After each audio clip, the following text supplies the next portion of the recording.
Hello friends, welcome to online study 24/7। ये top trending topic का बहुत ही ज़्यादा ट्रेंड में चल रहा टॉपिक है। इसके बारे में मैं पूरी नॉलेज दूंगा कि हमास कौन है और इजराइल से इनकी लड़ाई क्यों हो रही है, इनके पास इतने हथियार कहाँ से आ रहे हैं, और ये अपने आप को कहते हैं कि पैलेस्टीन की आर्मी है हम। अब ये आर्मी है या एक मिलिटेंट ग्रुप है, इस बारे में पूरी नॉलेज लेंगे। चलिए वीडियो को स्टार्ट करते हैं। तो वीडियो को स्टार्ट करने से पहले थोड़ी सी बैकअप नॉलेज ले लें। देखिए, ये है इज़राइल। अगर आप वर्ल्ड मैप में देखेंगे तो शायद आपको इज़राइल नज़र भी ना आए। ये है इज़राइल, जितना आपको ब्लू कलर के मार्क दिख रहा है इस वाले डायग्राम में। देखिए, इस फोटो में जितना भी ब्लू के अंदर मार्क है, ये सब पूरा एरिया, ये वाला पूरा एरिया ये इज़राइल कहलाता है। ये जो ग्रीन कलर का स्ट्रिप है, ये है गाज़ा पट्टी, गाज़ा स्ट्रिप। और ये ग्रीन कलर का जो डॉटेड पॉइंट है, ये कहलाता है वेस्ट बैंक। वेस्ट बैंक और गाज़ा स्ट्रिप, ये हम लोग कहते हैं कि पैलेस्टीन का पार्ट है। एज एन इंडियन हम लोग पैलेस्टीन को रिकॉग्नाइज करते हैं कि ये कंट्री है। इसकी बॉर्डर बॉर्डर देखिए कहाँ कहाँ शेयर होती है। ये इजिप्ट से बॉर्डर हमें शेयर होती है इसराइल की, जॉर्डन से, सीरिया से, और ये लेबनान से। ठीक है। तो जो हम हमास की बात कर रहे हैं, ये मेनली एक्टिव जो है वो गाज़ा स्ट्रिप में है। तो आपको ये बात तो क्लियर होगी कि गाज़ा स्ट्रिप कहाँ है। यहाँ से अटैक हो रहा है, यहाँ पे अटैक कर रही है इसराइल। देखते हैं, दो क्वेश्चन है।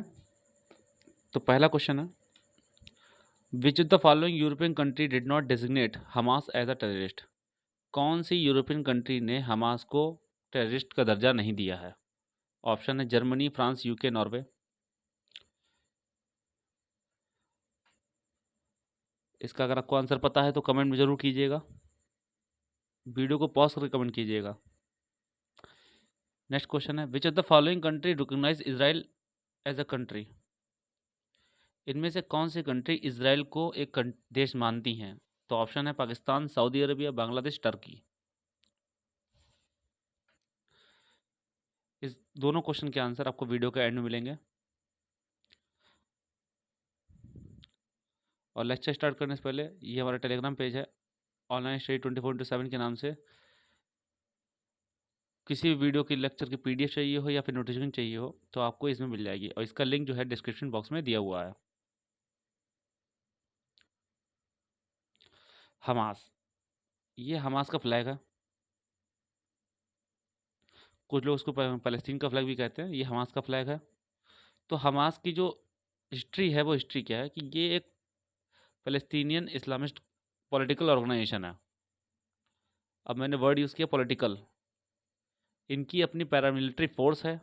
ये 1987 में इस्टेब्लिश हुई थी, और इसका जो मेन ओरिजिन है वो इजिप्ट है। जो इसका मेन ओरिजिन है वो इजिप्ट है, क्योंकि 1967 में 6 डेज़ के वार के बारे में आपने सुना होगा काफ़ी कुछ। तो उसके बाद से इजिप्ट ने थोड़ा सा फाइनेंशियल एक्टिव होना स्टार्ट कर दिया इजराइल के खिलाफ कि हाँ, इनसे चौकन्ना रहना पड़ेगा, एक पावरफुल कंट्री है, कब्जा कर सकती है। इसलिए इन्होंने एक ग्रुप बनाया जो फ़लस्तीन में आज के टाइम पे एक्टिव है। इनके ही कुछ लोग वेस्ट बैंक में भी एक्टिव हैं। देखिए, इनकी टैक्टिक क्या होती है कि भाई फ़लस्तीन में रहना है तो वहाँ के लोगों का सपोर्ट भी चाहिए। तो उस सपोर्ट को पाने के लिए ये लोग टैक्टिक का यूज़ करते हैं। अप्रैल 2001 से सॉरी 2001 से अप्रैल 2021 तक लगभग 5,000 लोग, इजरायली लोगों को ये मार चुके हैं, और 20,000 लोग वाउंडेड होते हैं, जख्मी होते हैं। इनकी टैक्टिक देखिए आप पहले। ये घरों में जो रेजिडेंशियल हाउस होते हैं उसमें ये छिपते हैं, और जो वहाँ के सिविलियन होते हैं उनको एज अ शील्ड यूज़ करते हैं कि ये हमारी ढाल है। अपने जो वेपन होते हैं, रॉकेट लॉन्चर या फिर कुछ आर्टरीज वगैरह, इन सबको स्कूल और मॉस्क्यू मतलब मस्जिद में छिपाते हैं कि हाँ, इन पे कोई अटैक ना करे। इसलिए हॉस्पिटल और एम्बुलेंस में ये खुद रहते हैं। किसी जानवर के इन्होंने बम बांध दिया, कुछ बांध दिया, उसको इजराइल बॉर्डर के अंदर भेज दिया, या फिर ह्यूमन बम बना के भेज दिया। इस टाइप से लोगों को वहाँ पर इजराइल में जाकर दहशत फैलाते हैं। इनोसेंट लोगों पर फायरिंग करते हैं, खासकर सबसे बड़ी बात, इनोसेंट लोगों पे रॉकेट छोड़ते हैं। और प्रेजेंट टाइम में सबसे ज़्यादा जो आज फेमस है वो है, इन्होंने पूरे फ़लस्तीन के अंडर अंडरग्राउंड टनल का यूज़ किया हुआ है। और टाइम्स ऑफ इज़राइल का तो एक आर्टिकल ये कहता है कि ये जो टनल बनाई गई है, ये यहाँ के गरीब बच्चों द्वारा बनवाई गई है, और बनवाते समय लगभग 150 बच्चे मारे गए थे ये। अपने आप तो इसमें छिप जाते हैं। ऊपर के सरफेस पे कौन रहता है? सिविलियंस। तो अगर इज़राइल जवाब में हमला करता है तो मारा कौन जाता है? सिविलियंस। ठीक है? लगभग 8 लाख इज़राइली सिविलियन जो हैं, इनके रॉकेट लॉन्चर की रेंज में आते हैं, तो वो हमेशा थ्रेट में जीते हैं कि कब यहाँ से हमला हो जाए। एक ये ट्वीट है इज़राइल डिफेंस फोर्सेस का, आज का ही ट्वीट है, दिन के 2:34 का, कि 6 घंटे तक कोई साइलेंस नहीं हुआ, 6 घंटे तक गाज़ा स्ट्रिप से कोई भी हमला नहीं हुआ, लेकिन फिर अचानक से साउदर्न इज़राइल में कहीं पे रॉकेट छोड़ दिया गया।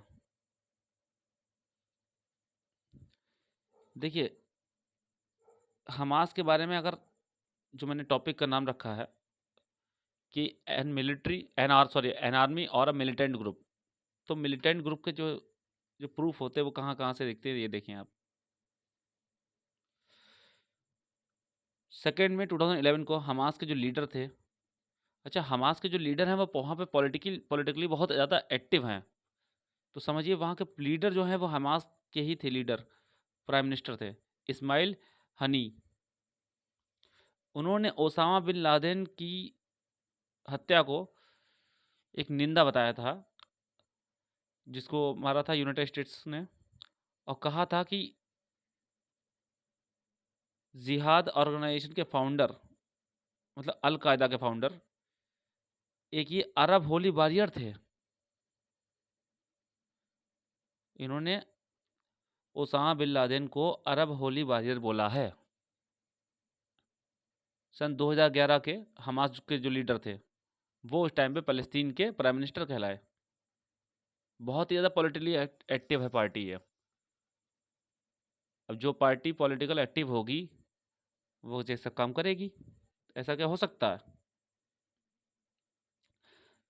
मेन मुद्दा, इनके पास आर्म कहाँ से आया?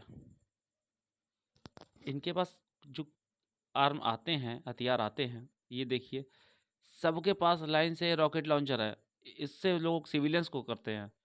कभी-कभार तो ये होता है कि अपने रॉकेट अपने ही देश में छूट जाते हैं, गाज़ा स्ट्रिप में ही छूट जाते हैं। अपने ही सिविलियन को ये लोग जो है ज़ख्मी कर देते हैं, मार देते हैं। तो कुछ तो ये खुद घर पे खुद बनाते हैं, डोमेस्टिक अपने ही कंट्री में, आज अपने ही गाज़ा स्ट्रिप में बनाते हैं, कुछ वेस्ट बैंक में बनाते हैं। लेकिन जो मेनली होता है वो इजिप्ट की बॉर्डर से स्मगल होता है, और इनको मेन सपोर्ट मिलता है ईरान का। मेन सपोर्ट मिलता है इन्हें ईरान ईरान से। ईरान से हथियार आते हैं इजिप्ट में, और इजिप्ट से आते हैं गाज़ा स्ट्रिप में। ये उनके कुछ इक्विपमेंट है जो लोग यूज़ करते हैं ये लोग। Multiple rocket launcher, Quds 3, Quds 4 भी है एक, कासम टाइप 1 2 3 4, अल नासर जो है सबसे ज़्यादा, अल नासर 3 एक मॉडिफाइड वर्जन है अल नासर 4 का, और इसकी रेंज बताई जाती है 250 किलोमीटर। ये टाइम्स ऑफ इजराइल का आर्टिकल है।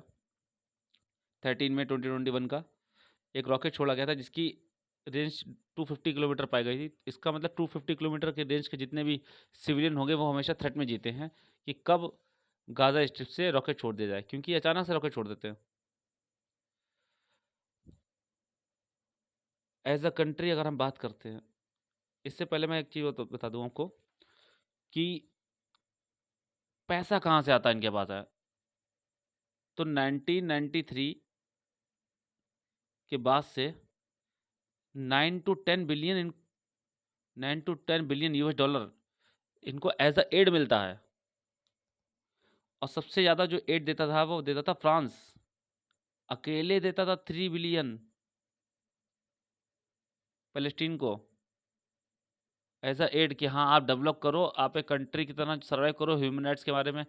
फ्रांस में जितनी भी यूरोपियन कंट्री हैं इसमें ह्यूमन राइट बहुत ज़्यादा एक्टिव रहता है, तो पूरी कोशिश करता है कि यहाँ पे कोई ह्यूमन राइट वायलेशन ना हो,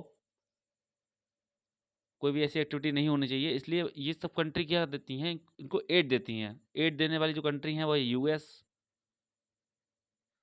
यूरोपियन यूनियन की काफ़ी country, Saudi Arabia, Turkey, Malaysia, ये सब कंट्री इनको एड देती थी। टोटल एड थी 9 to 10 बिलियन और अकेले ही 3 बिलियन की एड देता था फ्रांस। तो यहाँ से जो पैसा आता था वो थोड़ा कंट्री के डेवलपमेंट में आधा लगाते थे, आधा वेपन को बनाने में या वेपन को जो है डेवलप करने में या सप्लाई करने में उसके काम आता था ये। अच्छा, एज अ कंट्री हम लोगों को क्या सोचना चाहिए? अगर जैसे इसराइल की तो स्टार्टिंग में जो लड़ाई हो रही थी वो वेस्ट बैंक की अल मकसाद एक मॉस्क्यू के लिए हो रही थी वहाँ पे, कि वहाँ पे कुछ मिलिटेंट्स जाके छिप गए तो वहाँ निकालने के लिए उन्होंने फायरिंग की। तो गाज़ा स्ट्रिप से जब उन्होंने हमला कर दिया, तो एज अ कंट्री जैसे हम हमारे पास कोई हमला कर रहा है तो हम लोग क्या सोचना चाहिए?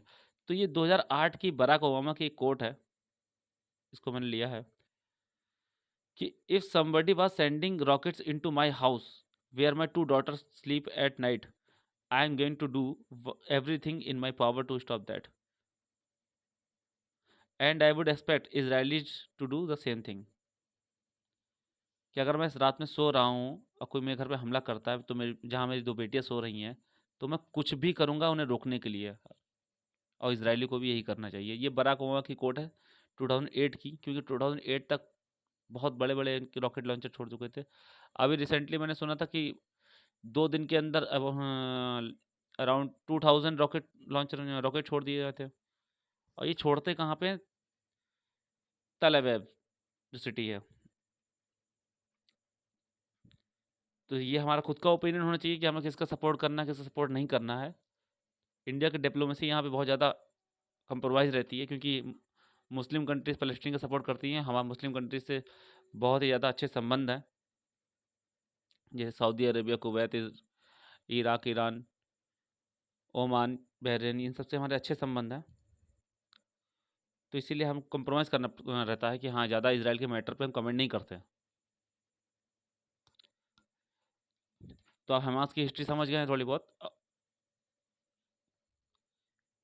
अब आपका खुद का ओपिनियन होना चाहिए कि हाँ, आप उसे टेररिस्ट मानते हैं या फिर एक वहाँ के प्राइम मिनिस्टर या फिर पॉलिटिकल लीडर। आप कमेंट ज़रूर कीजिएगा कि आप क्या सोचते हैं, आपका अपना ओपिनियन ज़रूर कमेंट कीजिएगा। तो अब क्वेश्चन के आंसर पे आते हैं। Which of the European country didn't designate Hamas as a terrorist? देखिए, जर्मनी ने इसको टेररिस्ट बता रखा है, फ्रांस ने बता रखा है, यूके ने बता रखा है, लेकिन नॉर्वे ने नहीं बताया है। तो हमारा आंसर है नॉर्वे। इवन यूएस भी कहता है कि ये टेररिस्ट है, लेकिन नॉर्वे नहीं कहता कि ये टेररिस्ट है। ठीक है, नेक्स्ट क्वेश्चन देखते हैं। Which of the following countries recognize Israel as a country? जिसे आप लोगों ने आर्टिकल पढ़ा होगा, सुना होगा न्यूज़ में, कि टर्की बढ़ चढ़कर सपोर्ट कर रहा है कि हाँ, एक हमको आर्मी बनानी चाहिए पैलेस्टाइन के लिए, इजराइल के खिलाफ, कि कभी भी उन पर हमला हो सकता है। हम लोग जो मुस्लिम वर्ल्ड वाली जो कम्युनिटी हैं पूरी 52 कंट्रीज 53 कंट्रीज़ के अंडर आती हैं, तो हम सब मिलकर थोड़ा-थोड़ा कंट्रीब्यूट करके एक आर्मी बनाते हैं जो इस हर समय पैलेस्टाइन की जो है रक्षा करे। लेकिन आप यकीन मानिए, सबसे पहले संबंध बनाने वाली, इज़राइल से संबंध बनाने वाली कंट्री जो है टर्की है। तो हमारा आंसर क्या है? Turkey. Even Pakistan, Saudi Arabia, Bangladesh, ये तीनों इज़राइल को एज अ कंट्री जानती ही नहीं है, और टर्की जानती है सबसे पहले। इतनी बार टर्की ने कहा, अर्दोगान ने, कि हाँ, इज़राइल की आलोचना करते हैं, बार-बार निंदा करते हैं, लेकिन कभी भी उन्होंने ये नहीं कहा कि इज़राइल से हम अपने संबंध ख़त्म कर लेंगे।